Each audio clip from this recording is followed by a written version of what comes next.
The Hound of the Baskervilles, by Sir Arthur Conan Doyle. Chapter 2. The Curse of the Baskervilles. "I have in my pocket a manuscript," said Dr. James Mortimer. "I observed it as you entered the room," said Holmes. "It is an old manuscript. Early 18th century, unless it is a forgery." "How can you say that, sir?" "You have presented an inch or two of it to my examination all the time you have been talking. It would be a poor expert who could not give the date of a document within a decade or so. You may possibly have read my little monograph upon the subject. I put that at 1730. The exact date is 1742. Dr. Mortimer drew it from his breast pocket. This family paper was committed to my care by Sir Charles Baskerville, whose sudden and tragic death some 3 months ago created so much attention in Devonshire. I may say that I was his personal friend as well as his medical attendant. He was a strong-minded man, sir, shrewd, practical, and as unimaginative as I am myself. Yet he took this document very seriously, and his mind was prepared for just such an end as did eventually overtake him." Holmes stretched out his hand for the manuscript and flattened it upon his knee. "You will observe, Watson, the alternative use of the long S and the short. It is one of several indications which enabled me to fix the date." I looked over his shoulder at the yellow paper and the faded script. At the head was written Baskerville Hall, and below, in large scrawling figures, 1742. "It appears to be a statement of some sort." "Yes, it is a statement of a certain legend which runs in the Baskerville family. But I understand that it is something more modern and practical upon which you wish to consult me?" "Most modern. A most practical, pressing matter, which must be decided within 24 hours. But the manuscript is short, and is intimately connected with the affair. With your permission, I will read it to you." Holmes leaned back in his chair, placed his finger tips together, and closed his eyes with an air of resignation. Dr. Mortimer turned the manuscript to the light, and read in a high cracking voice the following curious old world narrative. "Of the origin of the Hound of the Baskervilles there have been many statements, yet as I come in a direct line from Hugo Baskerville, and as I had the story from my father, who also had it from his, I have set it down with all belief that it occurred even as is here set forth. And I would have you believe, my sons, that the same justice which punishes sin may also most graciously forgive it, and that no ban is so heavy, but that by prayer and repentance it may be removed. Learn then from this story not to fear the fruits of the past, but rather to be circumspect in the future, that those foul passions whereby our family has suffered so grievously may not again be loosed to our undoing. Know then that in the time of the great rebellion, the history of which by the learned Lord Clarendon I most earnestly commend to your attention, this manor of Baskerville was held by Hugo of that name, nor can it be gainsaid that he was a most wild, profane, and godless man. This, in truth, his neighbours might have pardoned, seeing that the saints have never flourished in those parts, but that there was within him a certain wanton and cruel humour which made his name a byword through the West. It chanced that this Hugo came to love, if indeed so dark a passion may be known under so bright a name, the daughter of a yeoman who held lands near the Baskerville estate. But the young maiden, being discreet and of good repute, would ever avoid him, for she feared his evil name. So it came to pass that one Michaelmas this Hugo, with 5 or 6 of his idle and wicked companions, stole down upon the farm and carried off the maiden, her father and brothers being from home, as he well knew. When they had brought her to the hall, this maiden was placed in an upper chamber, while Hugo and his friends sat down to a long carouse, as was their nightly custom. Now the poor lass upstairs was like to have her wits turned at the singing and shouting and terrible oaths which came up to her from below, for they say that the words used by Hugo Baskerville, when he was in wine, were such as might blast the man who said them. At last, in the stress of her fear, she did that which might have daunted the bravest or most active man, for by the aid of the growth of ivy which covered, and still covers, the south wall, she came down from under the eaves, and so homeward across the moor, there being 3 leagues betwixt the hall and her father's farm.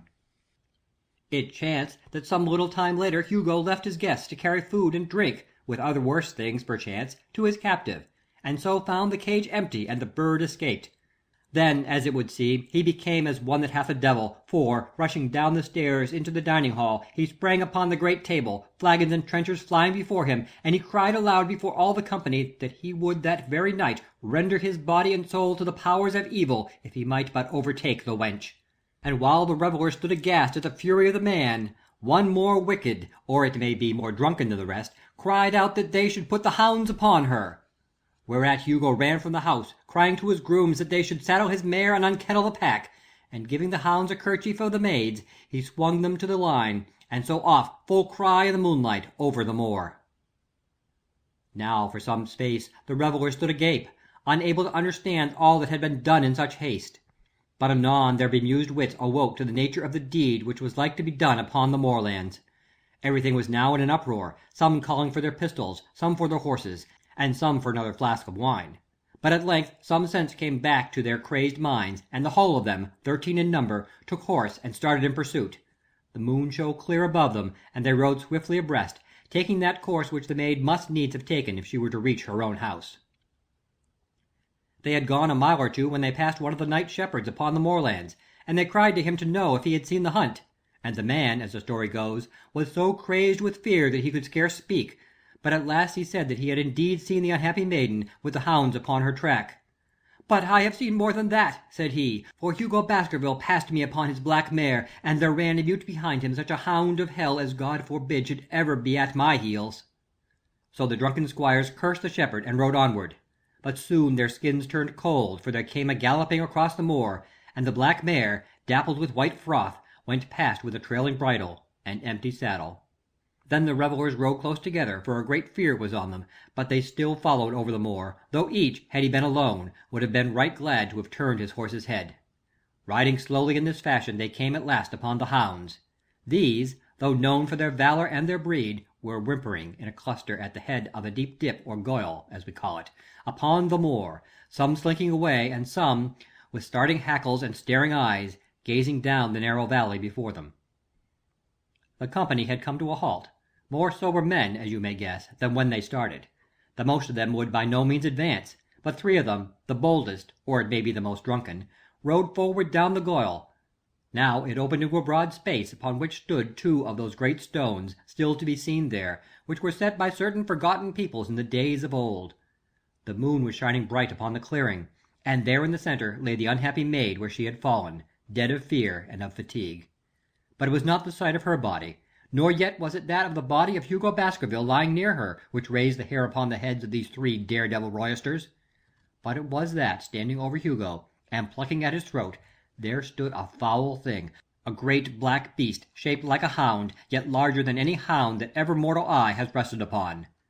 And even as they looked, the thing tore the throat out of Hugo Baskerville, on which, as it turned its blazing eyes and dripping jaws upon them, the 3 shrieked with fear and rode for dear life, still screaming, across the moor. One, it is said, died that very night of what he had seen, and the other twain were but broken men for the rest of their days. Such is the tale, my sons, of the coming of the hound, which it is said has plagued the family so sorely ever since. If I have set it down, it is because that which is clearly known hath less terror than that which is but hinted at and guessed. Nor can it be denied that many of the family have been unhappy in their deaths, which have been sudden, bloody, and mysterious. Yet may we shelter ourselves in the infinite goodness of Providence, which would not for ever punish the innocent beyond that 3rd or 4th generation which is threatened in Holy Writ.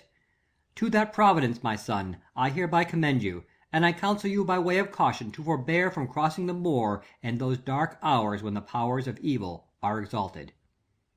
This from Hugo Baskerville to his sons Roger and John, with instructions that they say nothing thereof to their sister Elizabeth. When Dr. Mortimer had finished reading this singular narrative, he pushed his spectacles up on his forehead, and stared across at Mr. Sherlock Holmes. The latter yawned and tossed the end of his cigarette into the fire. "Well," said he, "do you not find it interesting? To a collector of fairy tales." Dr. Mortimer drew a folded newspaper out of his pocket. "Now, Mr. Holmes, we will give you something a little more recent. This is the Devon County Chronicle of May 14th of this year.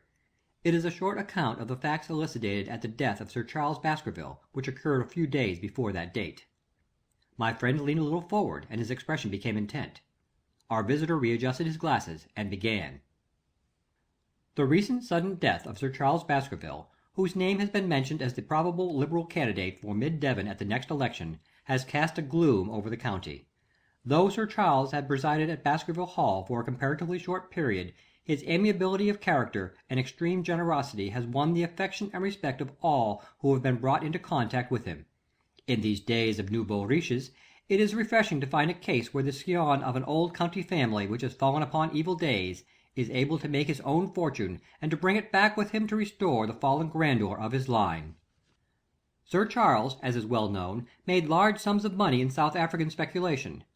More wise than those who go on until the wheel turns against them, he realized his gains and returned to England with them. It is only 2 years since he took up his residence at Baskerville Hall, and it is common talk how large were those schemes of reconstruction and improvement which have been interrupted by his death.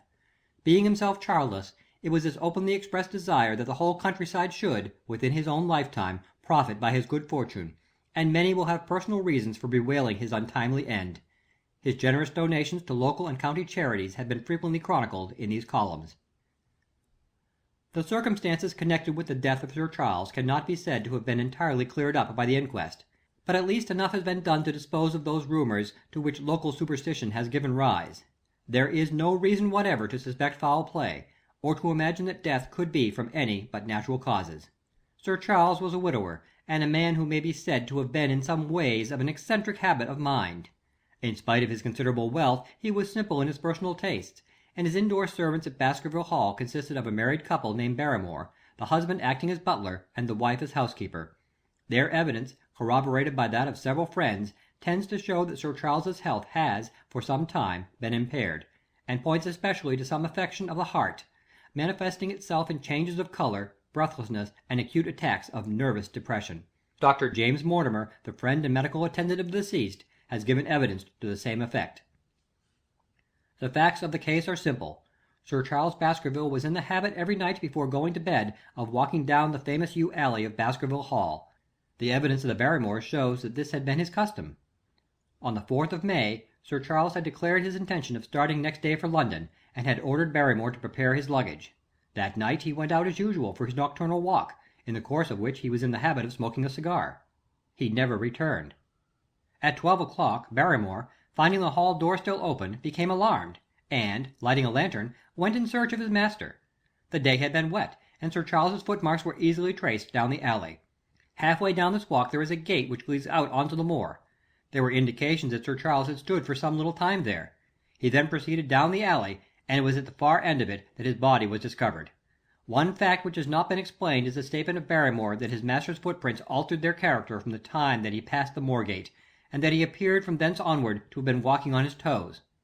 One Murphy, a gipsy horse dealer, was on the moor at no great distance at the time, but he appears by his own confession to have been the worse for drink. He declares that he heard cries, but is unable to state from which direction they came. No signs of violence were to be discovered upon Sir Charles's person, and though the doctor's evidence pointed to an almost incredible facial distortion, so great that Dr. Mortimer refused at first to believe that it was indeed his friend and patient who lay before him, it was explained that that is a symptom which is not unusual in cases of dyspnea and death from cardiac exhaustion. This explanation was borne out by the post-mortem examination, which showed long-standing organic disease, and the coroner's jury returned a verdict in accordance with the medical evidence. It is well that this is so, for it is obviously of the utmost importance that Sir Charles's heir should settle in the hall and continue the good work which has been so sadly interrupted. Had the prosaic findings of the coroner not finally put an end to the romantic stories which have been whispered in connection with the affair, it might have been difficult to find a tenant for Baskerville Hall. It is understood that the next of kin is Mr. Henry Baskerville, if he still be alive, the son of Sir Charles Baskerville's younger brother. The young man, when last heard of, was in America, and inquiries are being instituted with a view to informing him of his good fortune. Dr. Mortimer refolded his paper and replaced it in his pocket. Those are the public facts, Mr. Holmes, in connection with the death of Sir Charles Baskerville. I must thank you, said Sherlock Holmes, for calling my attention to a case which certainly presents some features of interest. I had observed some newspaper comment at the time, but I was exceedingly preoccupied by that little affair of the Vatican cameos, and in my anxiety to oblige the Pope I lost touch with several interesting English cases. This article, you say, contains all the public facts? It does. Then let me have the private ones. He leaned back, put his finger tips together, and assumed his most impassive and judicial expression. "In doing so," said Dr. Mortimer, who had begun to show signs of some strong emotion, "I am telling that which I have not confided to any one. My motive for withholding it from the coroner's inquiry is that a man of science shrinks from placing himself in the public position of seeming to endorse a popular superstition. I had the further motive that Baskerville Hall, as the paper says, would certainly remain untenanted if anything were done to increase its already rather grim reputation. For both these reasons I thought that I was justified in telling rather less than I knew, since no practical good could result from it. But with you there is no reason why I should not be perfectly frank. The moor is very sparsely inhabited, and those who live near each other are thrown very much together. For this reason I saw a good deal of Sir Charles Baskerville. With the exception of Mr. Frankland, of Lafter Hall, and Mr. Stapleton, the naturalist, there are no other men of education within many miles. Sir Charles was a retiring man, but the chance of his illness brought us together, and a community of interest in science kept us so. He had brought back much scientific information from South Africa, and many a charming evening we have spent together discussing the comparative anatomy of the Bushman and the Hottentot. Within the past few months it became increasingly plain to me that Sir Charles's nervous system was strained to the breaking point. He had taken this legend which I have read you exceedingly to heart, so much so that, although he would walk on his own grounds, nothing would induce him to go out upon the moor at night. Incredible as it may seem to you, Mr. Holmes, he was honestly convinced that a dreadful fate overhung his family, and certainly the records which he was able to give of his ancestors were not encouraging. The idea of some ghastly presence constantly haunted him, and on more than one occasion he has asked me whether I had on my medical journeys at night ever seen any strange creature or heard the baying of a hound. The latter question he put to me several times, and always with a voice which vibrated with excitement. I can well remember driving up to his house in the evening some 3 weeks before the fatal event. He chanced to be at his hall door. I had descended from my gig, and was standing in front of him, when I saw his eyes fix themselves over my shoulder and stare past me with an expression of the most dreadful horror. I whisked round, and had just time to catch the glimpse of something which I took to be a large black calf passing at the head of the drive. So excited and alarmed was he, that I was compelled to go down to the spot where the animal had been, and look around for it. It was gone, however, and the incident appeared to make the worst impression upon his mind. I stayed with him all the evening, and it was on that occasion, to explain the emotion which he had shown, that he confided to my keeping that narrative which I read to you when first I came. I mention this small episode because it assumes some importance in view of the tragedy which followed, but I was convinced at the time that the matter was entirely trivial, and that his excitement had no justification. It was at my advice that Sir Charles was about to go to London. His heart was, I knew, affected, and the constant anxiety in which he lived, however chimerical the cause of it might be, was evidently having a serious effect upon his health. I thought that a few months among the distractions of town would send him back a new man. Mr. Stapleton, a mutual friend, who was much concerned at his state of health, was of the same opinion. At the last instant came this terrible catastrophe. On the night of Sir Charles's death, Barrymore, the butler, who made the discovery, sent Perkins the groom on horseback to me, and as I was sitting up late I was able to reach Baskerville Hall within an hour of the event. I checked and corroborated all the facts which were mentioned at the inquest. I followed the footsteps down the yew alley. I saw the spot at the moor gate where he seems to have waited. I remarked the change in the shape of the prints after that point. I noted that there were no other footsteps save those of Barrymore on the soft gravel, and finally I carefully examined the body, which had not been touched until my arrival. Sir Charles lay on his face, his arms out, his fingers dug into the ground, and his features convulsed with some strong emotion to such an extent that I would hardly have sworn to his identity. There was certainly no physical injury of any kind. But one false statement was made by Barrymore at the inquest. He said there were no traces upon the ground round the body. He did not observe any, but I did, some distance off, but fresh and clear. Footprints? Footprints. A man or a woman's? Dr. Mortimer looked strangely at us for an instant, and his voice sank almost to a whisper as he answered, "Mr. Holmes, they were the footprints of a gigantic hound."